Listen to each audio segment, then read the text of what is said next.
সৌগত রায় আমার বাড়িতে এসেছিলেন, মায়ের দর্শন করেছেন, মার কাছে বসে আরাধনা করেছেন। তারপর আমাদের পরিবারের সঙ্গে উনি অন্তত 1.5 ঘন্টা সময় দিয়ে পারিবারিক আলোচনা এবং এখানকার রাজনৈতিক পরিস্থিতি সব বিষয় নিয়ে আমার সঙ্গে দীর্ঘ 1 ঘন্টা আলোচনা করে গেছেন।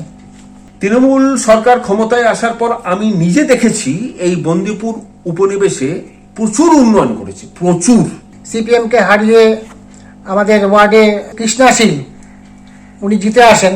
উনি কিন্তু আমার কথাটাকে ভীষণভাবে গহন জায়গায় নিয়ে গেছিলেন। আমার এলাকায় তো বহু রাস্তাঘাট কাঁচা অবস্থায় ছিল। আপনি সৌগত রায় সাহেবকে বাড়িতে আনছেন, কথা বলছেন, চলে যাচ্ছেন, আপনি তৃণমূলের দিকে টান নিচ্ছেন, আপনার উপর কোনো অত্যাচার, মেন্টাল টর্চার, অপমান, অসম্মান হয়নি? সৌগত রায় চলে যাওয়ার পর আমি যখন বাড়ির থেকে বেরোই, আমার ক্লাবের পাশে আমাকে বেশ কিছু মানুষ ধরে একরকম জোরালো ভাবে ঠেকি করেছিল।